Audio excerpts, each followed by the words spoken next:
have to remember these two things, is that the eyes and their integration is part of the entire setting, right? So you see the control of the eye within the orbit is linked to several things. On the one hand, it's the eye within the orbit, but on the other hand, as you can see, it's essential to have this clean distinction of the orbital muscles from the surrounding levels. So that's the forehead, that would be the muscles of the face, right? The medial, sort of the ones which are, you can see here clearly, the ones which are attached along the zygomatic and the cheekbones. Then there would be the next level of the muscles, and that would be the next level. So it's kind of circles there. But another important thing for us to understand is that the eyes, right? So the eyes as such, so they are part of the system which has two roles. So the more obvious role of the eye is related to their visual function. So that's the external function of the eyes. But the reality is that the external function of the eye is kind of secondary. The primary function of the eye is not the visual, it's the function of the eyeball. The eyeball itself, as it's being together with the inner ear, as they are parts of the vestibular system. So vestibular system, that's position in space. And what do we need to know about that? We need to know that there is a brain, right? So which is inside, and the brain is kind of suspended within the head, and the brain wants to know its own, its own horizontal position in respect to the ground. So that's kind of our reference thing.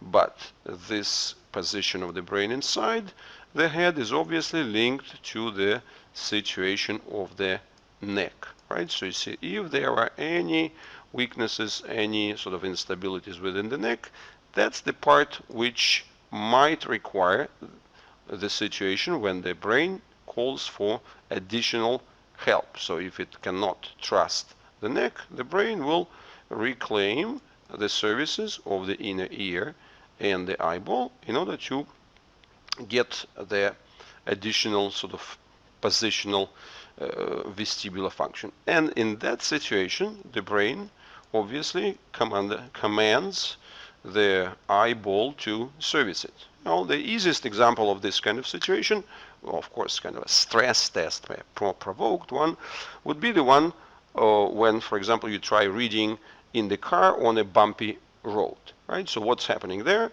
You are trying to read, but as you're trying to read, you need to get your eye focused on the book, right? Or whatever, on the source of the information. So therefore, your eye muscles kind of have to fix the position.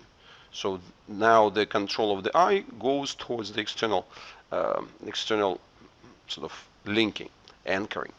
But if the neck is not stable, then what's going to happen? The brain will start demanding that the eyeball, services the vestibular function.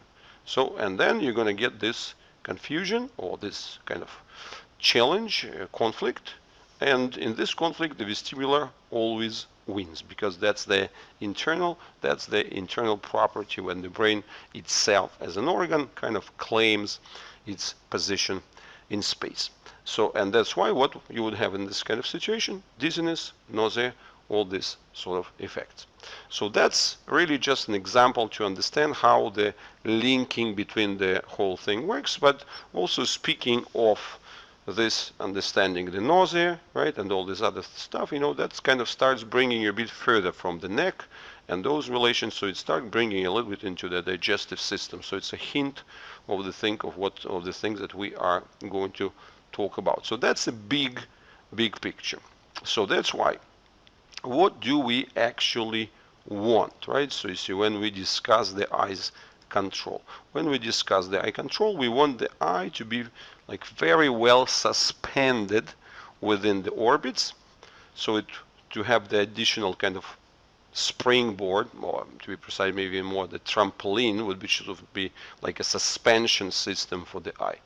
So, and when the suspension system is there, as you can see here on this on this image, so that's the image that shows you the suspension system, so then the eye is really the first part to react. So the eye is their kind of leader of the entire movement system.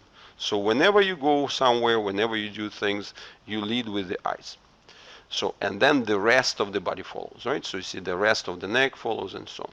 So that's why we want to have separate movement of the eyes within the orbit. We have to have the lead of the eyes when the eyes start first, and ideally we want to have the isolated movement. So, you know, like even when the eye is moving spontaneously as the leaders, even when the, you know, the neck is not moving, but even if the neck is moving, you want the relative leadership of the eye.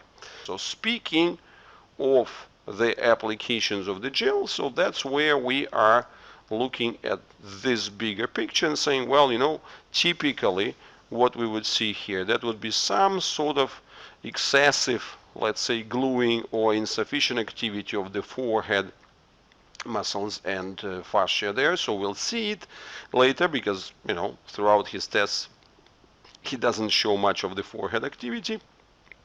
So we see these muscles which are really active in him, right? So you see that's the level of the cheekbones, so that's where he shows most of his facial expressions.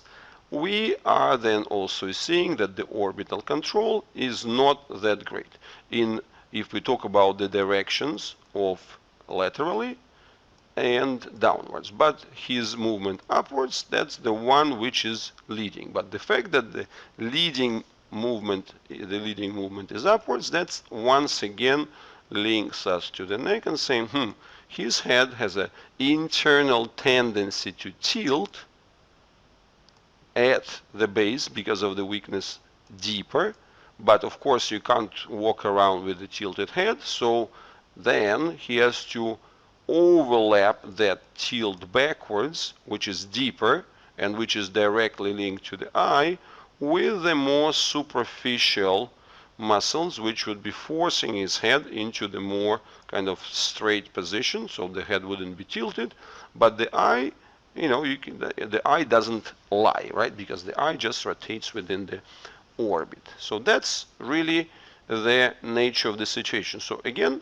the first level of our control level application, so using the fascia gel, is designed to help us with ungluing of those selective elements, right? So we are, because if they are too glued together, so basically everything is being hooked and anchored on his most active muscles, which are the cheek muscles. And he is missing that selective activity of the, you know, the orbital suspension, missing the selective activity of the forehead.